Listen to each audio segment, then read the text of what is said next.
fazer uma oração, irmãos? Antes de celebrarmos a ceia, temos aqui meditação na palavra de Deus, né? Vamos ficar de pé, se puderem. Irmão Nicolas, dirigente. Podem sentar, irmãos?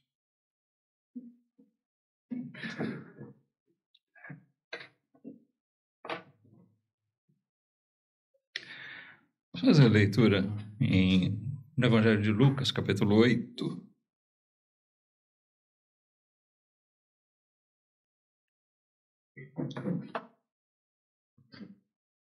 Lucas 8, 22.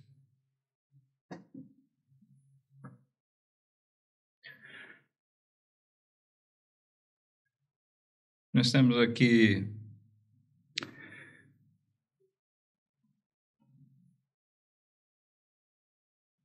aquele texto que descreve a tempestade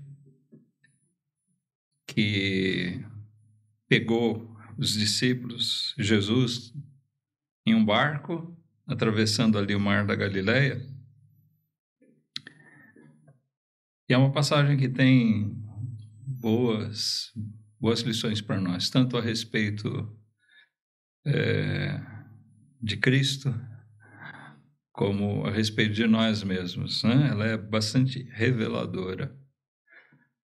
Vamos ler aqui, irmãos. Diz assim a partir do versículo 22. Aconteceu que num daqueles dias entrou num barco, isto é, Jesus entrou num barco com seus discípulos e disse-lhes: passemos para o outro lado do lago. E partiram. E navegando eles, adormeceu, e sobreveio uma tempestade de vento no lago, e enchiam-se de água, estando em perigo. E chegando-se a ele, o despertaram, dizendo: Mestre, mestre, perecemos.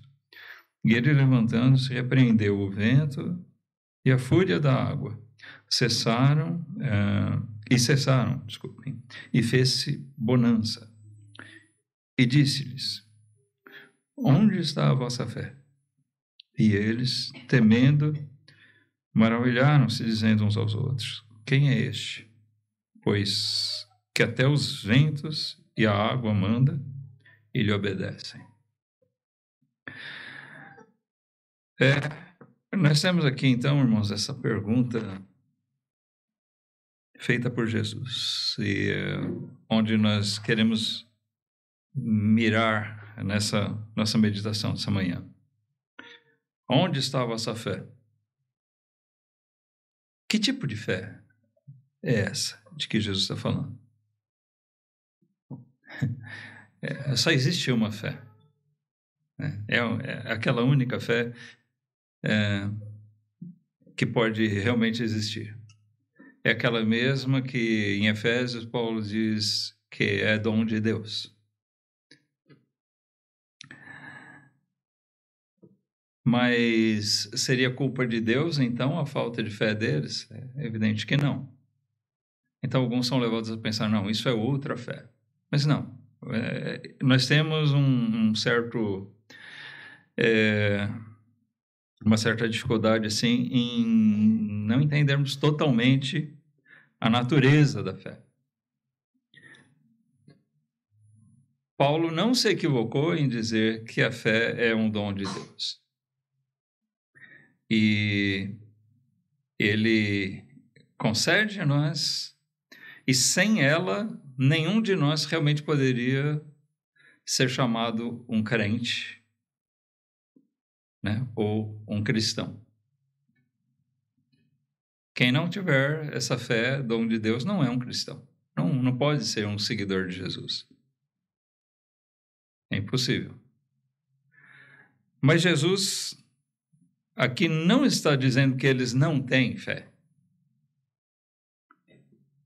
Mas ele está questionando: onde está a sua fé? Ele estava levando aqui aqueles discípulos a reflexão a respeito dela, né? E a nós também. É importante a gente entender a natureza da fé, Deus nos concede o dom da fé, que é necessário à nossa salvação, né? Mas nós temos que aprender a viver no exercício dela. E como ela é. Isso quer dizer, Deus nos dá uma coisa, né, que é eficaz para a nossa salvação, mas ao longo da jornada nós precisamos entender o que é essa fé realmente e fazermos o bom uso dela. Acontece que nós encontramos aqui que os próprios discípulos de Jesus, aqueles primeiros discípulos, parece que eles ainda não tinham compreendido mais profundamente a respeito dessa fé que foi dada a eles. Mas quando eu disse que essa passagem é reveladora tanto a respeito de Cristo, a gente vê o poder dele manifesto, o poder dele sobre a natureza, mas ela é reveladora também a respeito de nós, é porque nós somos exatamente iguais aos discípulos. Concordam?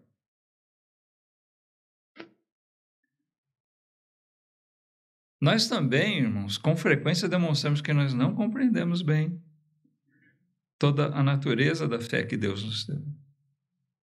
Essa natureza, essa fé que é dom de Deus. Nós precisamos, ao longo da nossa vida, aprender a fazer uso dessa fé, conforme Paulo diz, lá em 2 Coríntios 5:7, ele diz a respeito dele mesmo: andamos por fé e não por vista.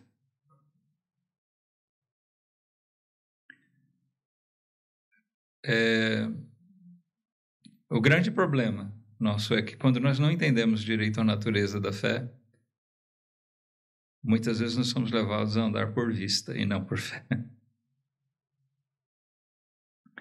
Nós fazemos o contrário. Vamos tomar esse episódio aqui para ilustrar essa questão. Eles andaram por vista. Eu vou fazer perguntas para vocês. Aqueles homens eram salvos? Eram, né? Eles eram crentes verdadeiros. Tirando Judas, que estava no meio deles. Provavelmente estava, né? Mas eles tinham visto coisas, eles criam que Jesus era o Messias. Sim, eles estavam seguindo ele porque eles criam que ele era o Messias, que ele era o Cristo. Bom, então, se eles tivessem compreendido toda a natureza da sua fé, nesse momento eles não hesitariam, nesse e em outros momentos, eles não hesitariam nem um pouco, eles sabiam. O Filho do Deus vivo está conosco nesse barco. Ele tem um propósito a cumprir nesse mundo. Nós estamos seguros com ele. Mas, irmãos, eles não andaram por fé, eles andaram por vista. Sabe por quê? Eles viram aquela tempestade. Olha, eu só vi cenas de tempestade no mar em cenas de filme. Mas eu imagino como deve ser estar lá. E à medida que você vê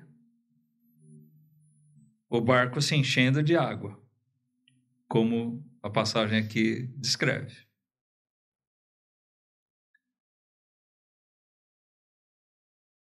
Então, o que a vista deles podia mirar era um cenário aterrador.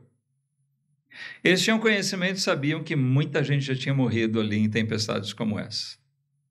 Alguns deles eram pescadores, conheciam bem o mar da Galileia, o lago de Tiberíades. Aqui Lucas se refere como um lago, mas é um grande lago, a ponto de ser chamado de um mar, entre eles, não é um mar, mas é um grande lago, né? Mar de Tiberíades, Mar da Galileia. Mas ali, eles já tinham visto muitos acidentes assim. Talvez colegas deles de pescaria, né, que tiveram um naufrágio, talvez alguns deles tivessem morrido. E aquela tempestade prestes a engolir eles, e eles olhavam ali no fundo do barco e viam o quê? Ali na popa, o mestre, um homem. O que os olhos deles podiam ver agora era um homem. Tão cansado que ele dormia profundamente. Se alguém consegue dormir no meio de uma tempestade, precisa estar muito cansado mesmo, né? É o que eles podiam ver.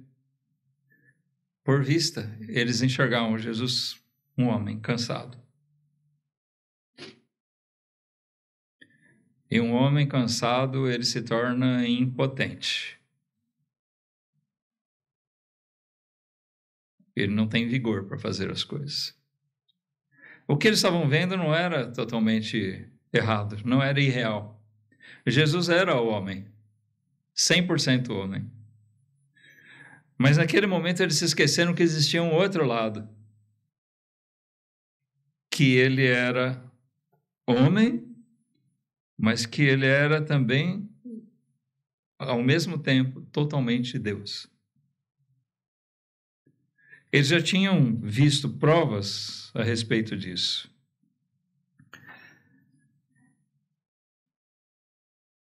Mas aquele cenário assustador, e a vista deles, daquele homem ali, deitado, dormindo, cansado, exausto, fez com que eles se esquecessem de tanta coisa que eles já tinham visto. Tantos sinais e mostras do poder que ele já tinha operado no meio deles.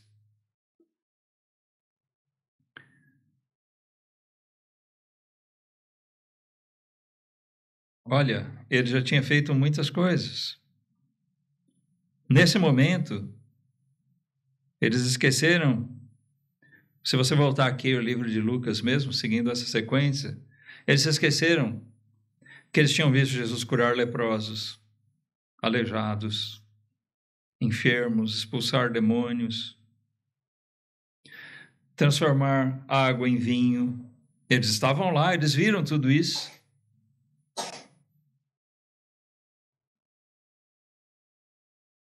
Ele já tinha demonstrado o seu poder.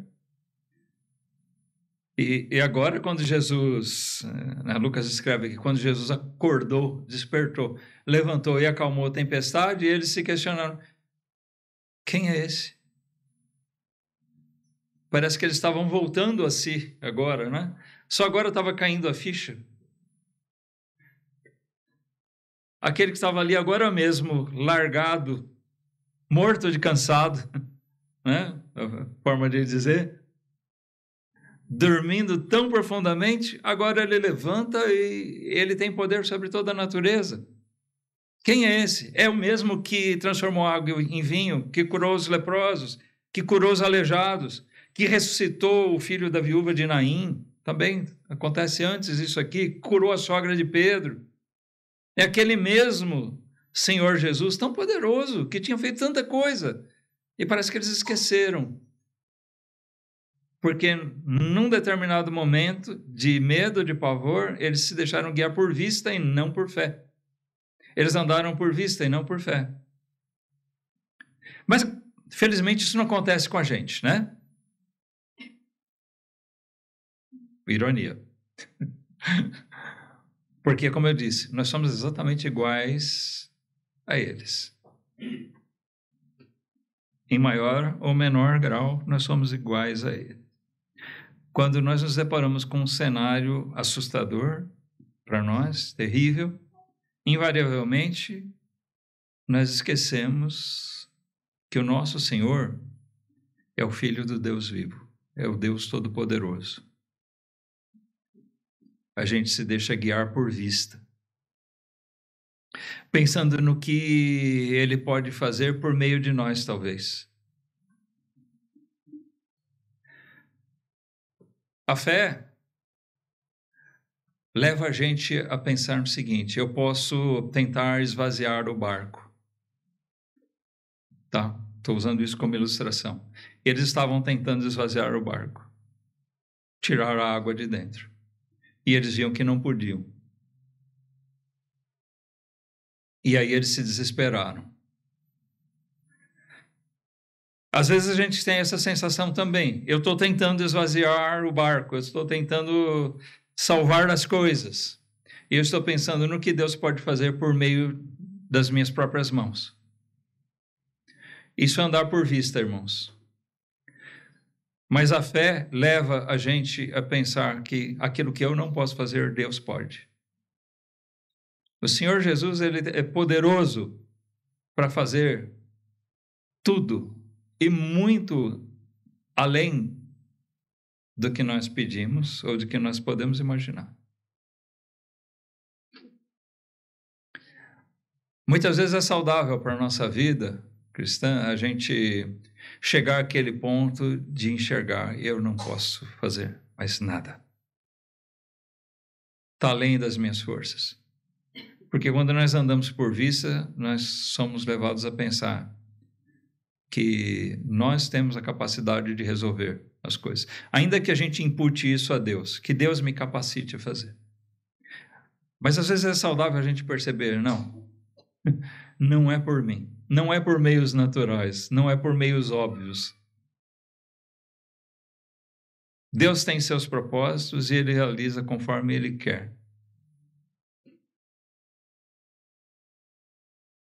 Deus poderia ter libertado o povo de Israel lá do Egito de outras maneiras. Talvez uma revolta do povo, uma rebelião que eles conseguissem fugir. Mas Ele fez pelos seus meios. E assim a gente vê sempre Deus operando pelos seus meios. Às vezes não são os mais óbvios para nós. Muitas vezes não é assim que funciona. Quando a gente se depara com a iminência de um naufrágio, como na nossa vida, como aqueles homens viram, literalmente isso ia acontecer com eles, muitas vezes nós somos levados a duvidar e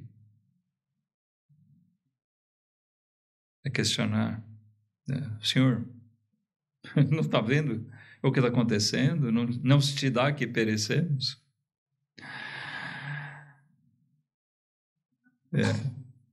Isso acontece com a gente também. Então é aqui que nós temos que olhar para a pergunta de Jesus: onde está a nossa fé? A pergunta dele é: onde está a vossa fé? Onde está? Onde é que está colocada a nossa fé? A Bíblia, a palavra de Deus, ela nos revela quão grandioso Deus Ele é.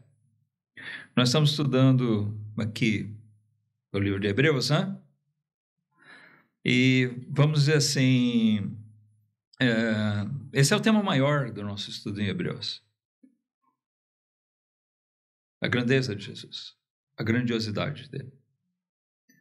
Jesus é maior que os anjos, Jesus é maior do que os sacerdotes, a lei. À medida que aquele livro, aquela carta aos Hebreus vai revelando, vai detalhando, Jesus é maior que isso, que aquilo, que aquilo. Na verdade, ele está revelando a grandiosidade de Jesus. Ele, como nós já vimos nos versículos iniciais de Hebreus, né? Ele é aquele criador, ele é aquele sustentador, ele é aquele que operou a salvação. Ele é o nosso Senhor. Se nós cremos nele, se nós temos a verdadeira, legítima fé que Deus deu, esse Senhor Jesus está no barco da nossa vida. E nós precisamos entender isso. É esse Jesus que está no barco da nossa vida. Nós deveríamos entender isso desde o princípio, né? Mas, infelizmente, nós podemos ver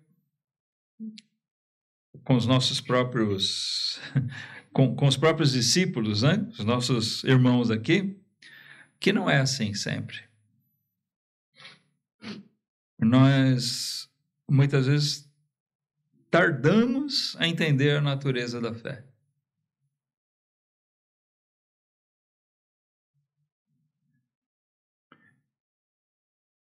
A fé é um dom de Deus para a nossa salvação e algo que tem que estar presente na nossa vida e nós, então, vivermos confiados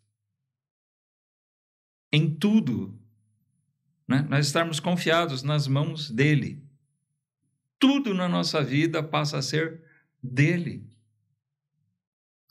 Tudo comandado por ele.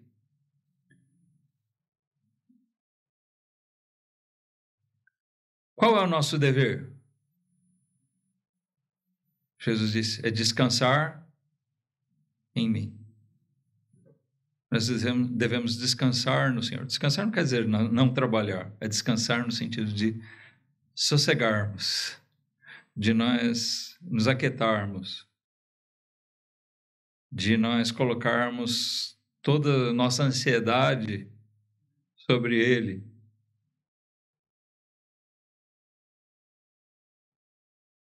Sabe, nós temos muitos crentes depressivos, tá? Não vai aqui, não estou criticando os irmãos. Nós temos irmãos ansiosos, nós temos alguns irmãos aqui mesmo, particularmente, né, que lidam com problemas com essas coisas.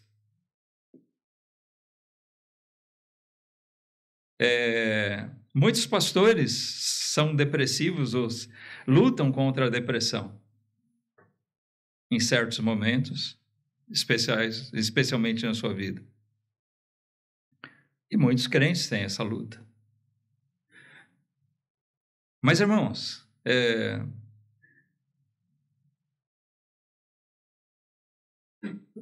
se nós tivermos a devida compreensão, eu não estou dizendo aqui, condenando que qualquer caso não requeira algum outro tipo de auxílio, tá? Mas aquilo que é essencial para o crente, para vencer essas coisas, é a compreensão real da nossa fé, daquilo que é a fé que nos foi dada. Não é um qualquer que está no comando da nossa vida. É o Senhor Jesus, é o Senhor de toda a glória. É o Deus Todo-Poderoso, é o Filho do Deus vivo, é o Cristo, é o nosso Salvador. E se Ele nos salva, Ele tem poder para fazer qualquer coisa. Nem um fio de cabelo cai da nossa cabeça sem que Deus permita. Nós precisamos aprender a deixar mais as coisas na mão de Deus, né? Fazer nossa parte, mas estarmos mais conscientes de que, embora possa parecer em certos momentos que Jesus está dormindo no fundo do barco e que não se importa com a gente, isso é um engano. Nós não devemos ser levados por esse tipo de pensamento. Aquele que realmente tem fé em Cristo não pode se deixar levar por isso. Nós não podemos nos abater pela nossa depressão, pela nossa ansiedade, ou seja lá o que for. Essas são fraquezas naturais da nossa carne, mas nós temos que lutar contra ela, e a arma, a ferramenta que nós temos para lutar contra isso é a nossa fé. Aquela fé que Deus nos deu e que nós temos que aprender a fazer bom uso dela diariamente.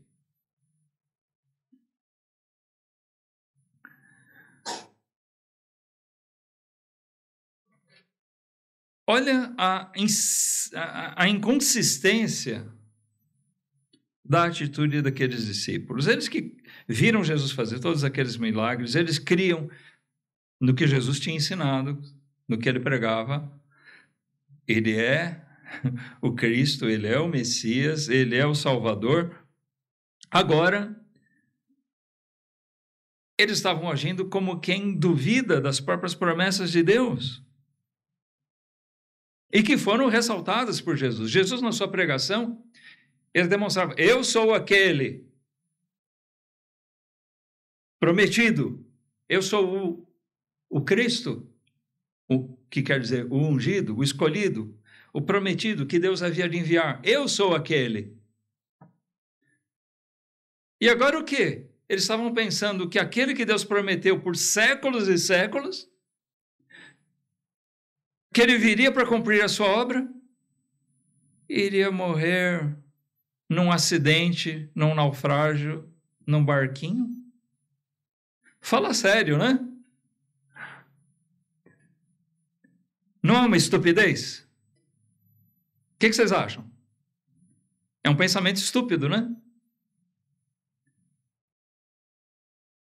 Será que a gente não age assim também? A estupidez humana faz com que a gente duvide, com que a gente esqueça das próprias promessas de Deus. Eu creio nelas, mas chega na hora do vamos ver, eu ando por vista e esqueço dessas coisas. Não, irmãos, essas coisas têm que estar presentes no nosso coração, têm que estar diante dos nossos olhos, para que a gente saiba onde é que está a nossa fé. Nós não só tardamos em entender a natureza da fé, mas mesmo compreendendo, muitas vezes nós vacilamos. A gente tem aquelas recaídas, né?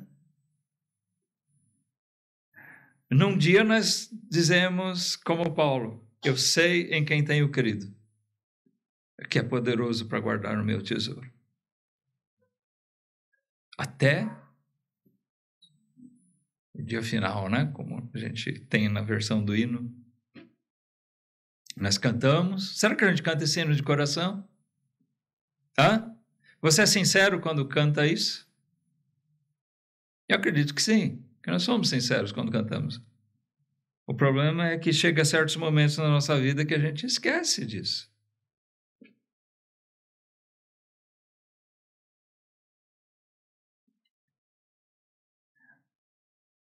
Eles duvidaram do cuidado de Deus para com eles, até mesmo disso. Será que nós podemos duvidar que Deus cuida dos seus? Uma promessa tão patente na palavra, ao longo de toda a Bíblia. Será que esse seria o fim trágico, né, do Messias e dos seus discípulos, mortos num naufrágio? Que coisa mais estúpida. Jesus derrotado pelo seu próprio sono. Ele estava dormindo, nem viu, morreu. Se afogou. Vamos lembrar, Jesus era homem. Ele poderia se afogar? Poderia. Afinal, ele era homem. Mas ele era Deus e não iria permitir que isso acontecesse, porque estava prometido que ele não morreria num naufrágio, ele seria morto pelas mãos de injustos. Ele morreria no madeiro. Estava profetizado a respeito disso.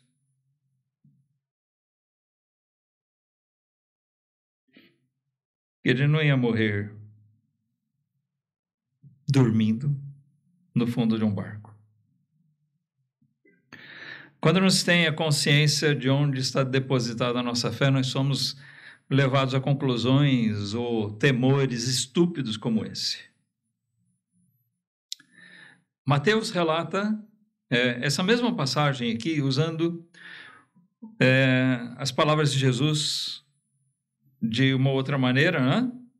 A gente não sabe exatamente os termos, talvez tenha sido uma frase mais longa. A gente vê nos evangelhos sinóticos, às vezes, algumas diferenças. Isso não é contradição.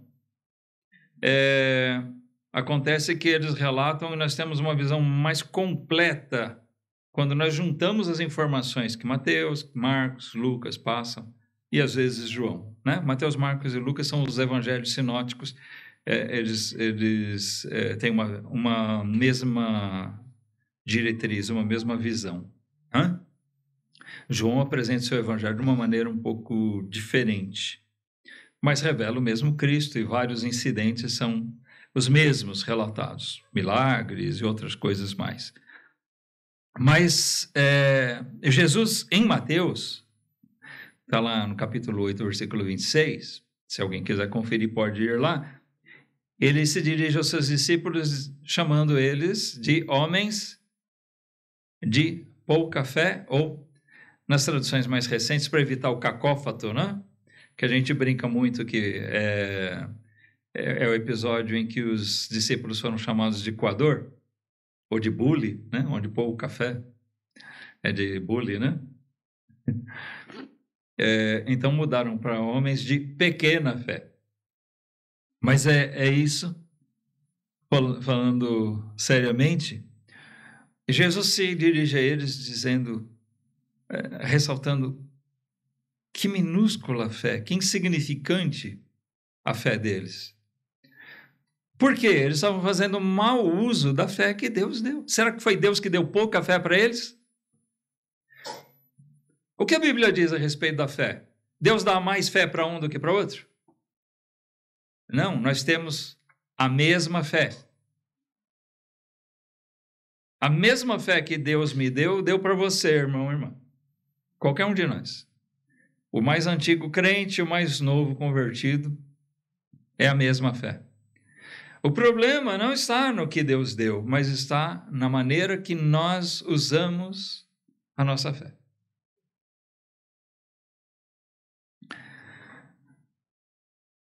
Muitas vezes nós podemos ser chamados e podemos talvez constatar que nós somos homens de pequena fé. Marcos já relata a pergunta de Jesus dessa maneira, é Marcos 4:40, tá? Ele diz, como não tendes fé? É um questionamento, Jesus está se dirigindo aos seus discípulos. Vocês são feitos filhos de Deus. Vocês são meus discípulos. Deus deu fé para vocês. Como é que vocês não têm fé? Por que Jesus pergunta isso? Porque eles não estavam demonstrando fé. Alguém que acha que o fim deles seria daquele jeito, que o Messias ia morrer afogado ali com eles, que fé é essa? Tá certo? Mas, irmãos, muitas vezes essa pergunta pode ser dirigida a nós. Que fé é essa que nós temos? Como é que eu, um filho de Deus, salvo por Jesus Cristo, alguém que creu que Jesus Cristo é o Senhor, o Salvador, o Filho de Deus, como é que eu não tenho fé para as coisas menores dessa vida? O maior milagre já foi operado, a minha salvação, a minha conversão. Como é que eu não posso confiar que Deus está cuidando de todo o resto? Que o Senhor Jesus está, sim, atento. Que nós estamos em situação, talvez, de pavor, de dificuldade. Não existe essa coisa de que Ele esteja indiferente a nós.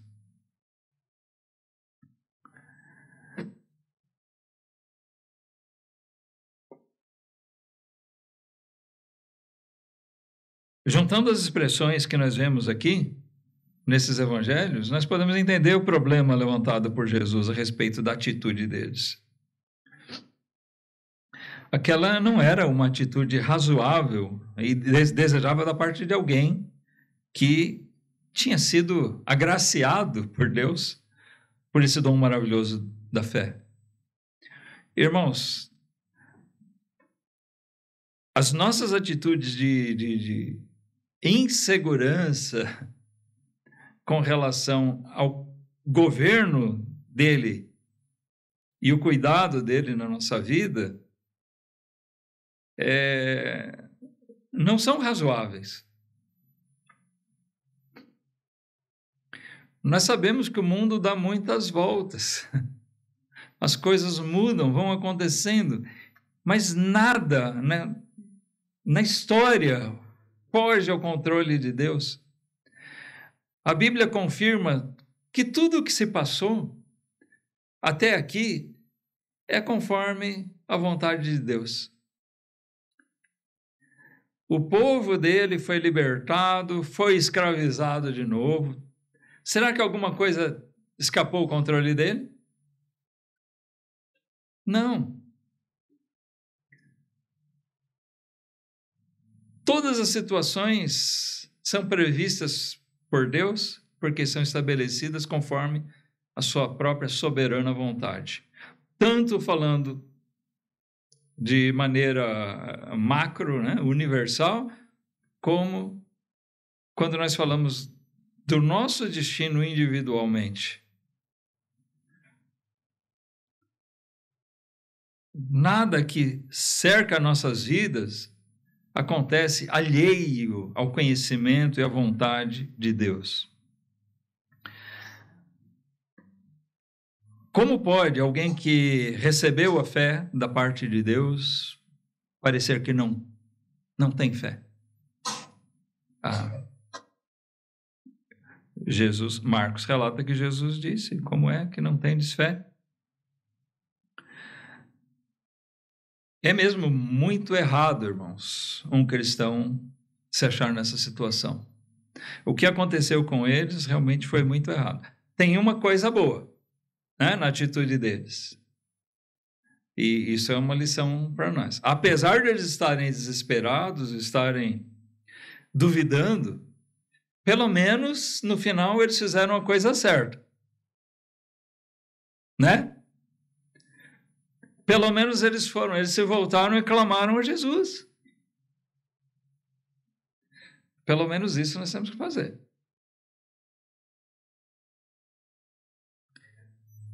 O problema foi a forma que eles foram fazer isso.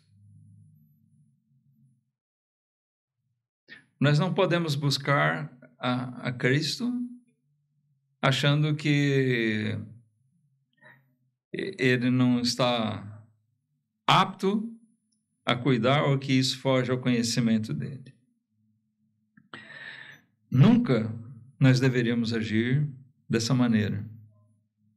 Mas a verdade é que, invariavelmente, né, ou frequentemente, nós fazemos sim. A nossa falta de confiança no Senhor é de fato um grave problema.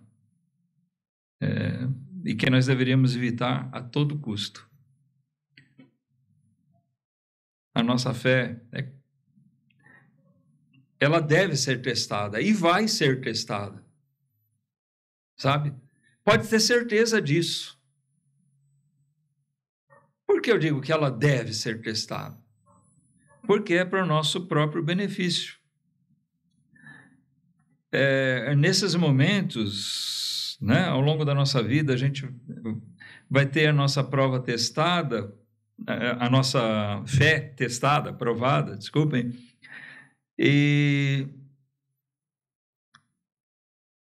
se nós não estivermos conscientes da nossa fé, nesses momentos é muito provável que nós sejamos levados a agir como os discípulos agiram ali e deixar nossa postura correta como cristãos. Como é que é razoável que alguém que tem fé, que deposita sua fé em Jesus Cristo, haja diante dos problemas dessa vida? Vamos pensar racionalmente, por lógica, você confia que Jesus é o teu Salvador? Amém mesmo? Tá. Agora, chega num momento de dificuldade nessa vida, você acha que Jesus não pode fazer nada? É razoável isso? Não é?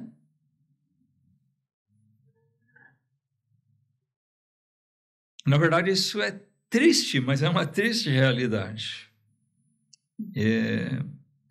E muitas vezes nós vamos perceber isso tardiamente.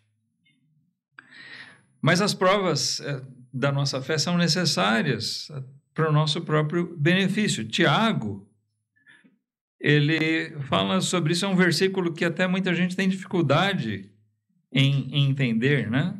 Lá no capítulo 1 de Tiago, quando ele diz no versículo 2, meus irmãos, tende grande alegria quando enfrentardes várias tentações.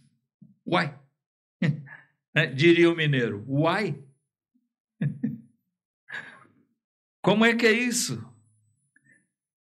Como é que eu posso ter alegria em enfrentar várias tentações? O versículo 3 ajuda a gente a entender isso. Sabendo que a prova da vossa fé opera a paciência. E a partir daqui ele vai desenrolar uma série de consequências. A paciência aqui, lembrando que é no sentido de perseverança. A nossa firmeza. Quando a nossa fé é provada, nós passamos por aquela prova, aquele teste, e nós nos firmamos na fé, nós saímos dali mais fortalecidos.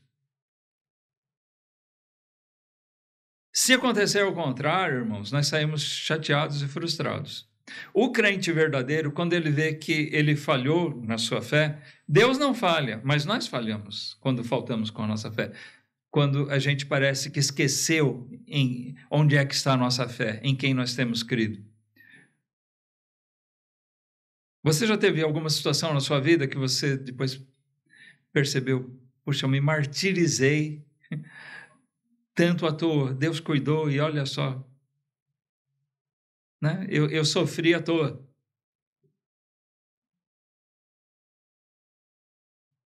Por um momento eu achei que estava sozinho e hoje eu enxergo que Jesus estava cuidando de tudo. Tem aquelas historinhas assim, ilustrativas, né? Que às vezes são poéticas, mas é uma clássica antiga, alguns aí devem conhecer, é mais ou menos assim, tá? Vou falar que um crente chegou na glória e se disse a ele que seria demonstrado, né, o transcorrer da sua jornada aqui na sua vida. E o que ele viu foram passos na areia, né, e ele viu a partir do momento que ele se converteu, né, que ele creu em Jesus, ele via duas pegadas, passos de duas pessoas, e ele entendeu que era ele e Jesus andando lado a lado, e num certo momento fica só uma pegada. E foi nos momentos mais difíceis da vida dele, né, aquilo. E ele pensava, bom, Jesus se ausentou. Esses passos eram meus, né? E Jesus disse para ele nesse momento, não, as pegadas que você vê são as minhas. É que nessa hora eu te carreguei no colo. Então, ilustrativa, né? Talvez alguns considerem bobinha, tal, mas ela tem uma profundidade de ensinamento. Às vezes nós vamos ter essa impressão, irmãos, de que nós estamos andando sozinhos, mas depois nós vamos enxergar que Jesus estava carregando a gente.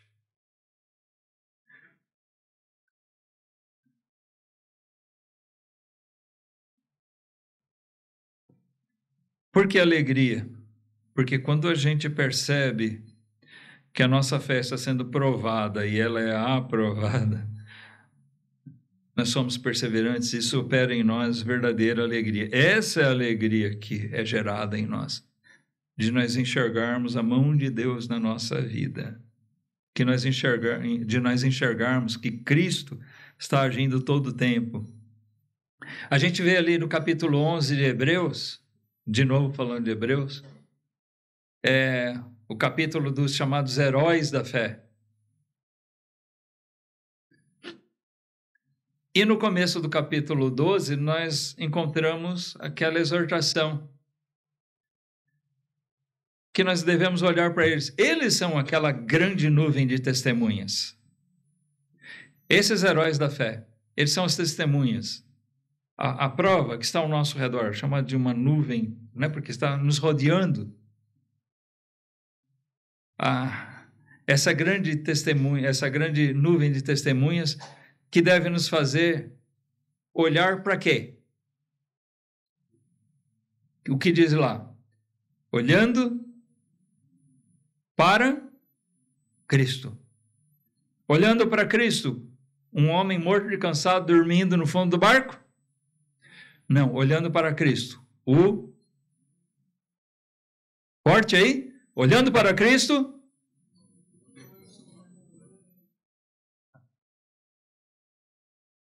Então, a gente não deve esquecer disso, né? Olhando para Cristo. Nós somos alertados, irmãos, no mundo tereis aflições. Nós somos exortados por Jesus mesmo. Nós vemos Paulo dizendo lá em Filipenses 1:29, que a nós foi concedido não somente crer nele, mas também padecer por ele. Sabe, então nós vamos ter várias situações de provações, talvez momentos que vão levar a gente a temer, mas sempre que as tentações do mundo trouxerem para nós tristeza, medo, angústia, indignação, talvez por ver a injustiça dos homens contra nós mesmos ou contra outros, né, ou outros sentimentos de aflição, a nossa confiança no Senhor é que deve ser a nossa bandeira erguida bem alto, para tremular ali gloriosamente. A nossa fé é a nossa bandeira. Cristo é o meu Senhor.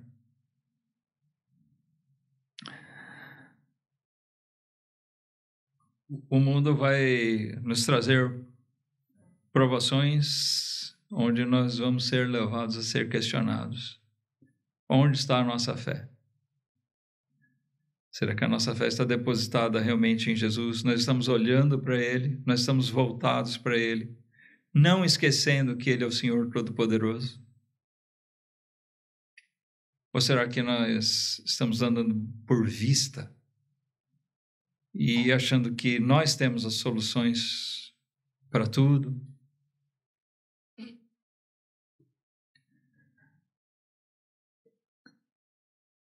Romanos 8, para a gente concluir, Paulo nos traz aquele trecho que é chamado de o hino de vitória. Nós não vamos ler esse texto todo, irmãos, agora, mas eu gostaria de deixar para vocês que vocês lessem ele, sim, depois, de 28 até o final. Ele diz no versículo 28 o seguinte: sabemos que todas as coisas contribuem juntamente para o bem daqueles que amam a Deus, daqueles que são chamados segundo o seu propósito. Aquela tempestade que veio no Mar da Galileia naquele momento, veio para contribuir para o bem daqueles homens. Entende?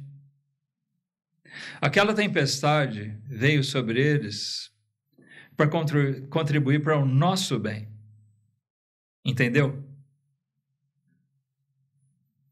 Porque nós podemos aprender com o que aconteceu com eles. É para o nosso bem. Todas as coisas, tudo acontece conforme o propósito de Deus para o nosso bem. O que é chamado aqui como hino de vitória de Paulo, nós podemos dizer assim, que ele é também um hino de fé. Porque ele vai desfechando aqui dizendo: eu sou certo de que nada, nem a morte, nem a vida, nem os anjos, nem os principados, nem as potestades, nem o presente, nem o porvir, nem a altura, nem a profundidade, nem alguma outra criatura nos poderá separar do amor de Deus que está em Cristo Jesus, nosso Senhor. O apóstolo Paulo fala aqui como quem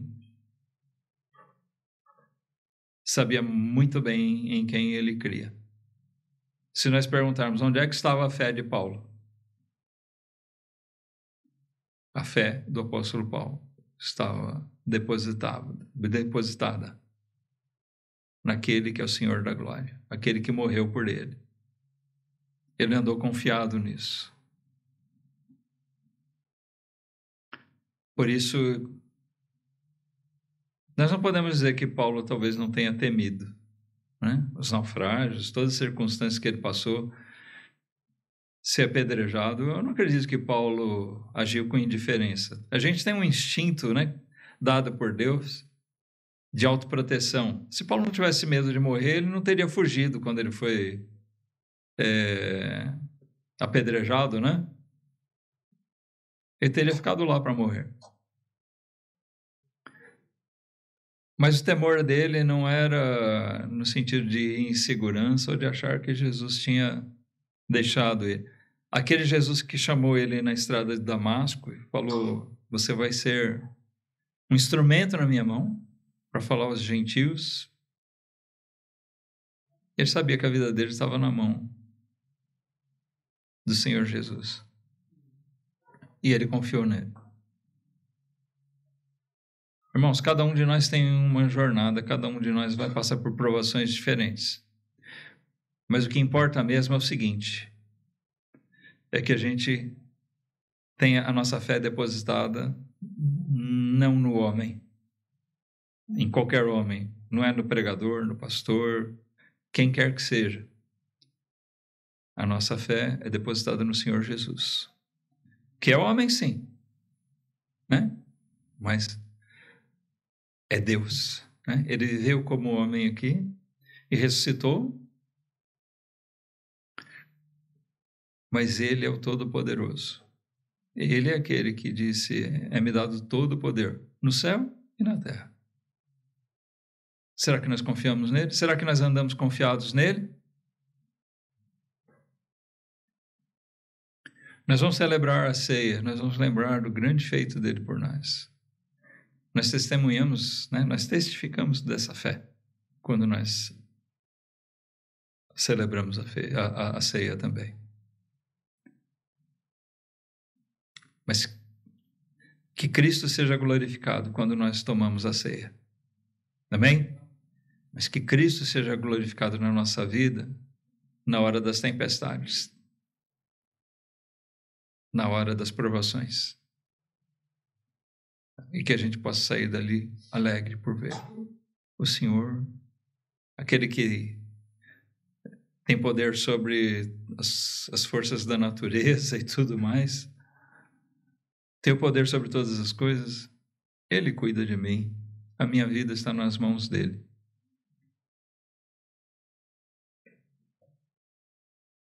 Ele é o Senhor.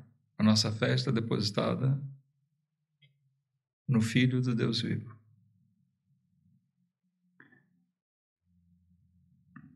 Vamos orar?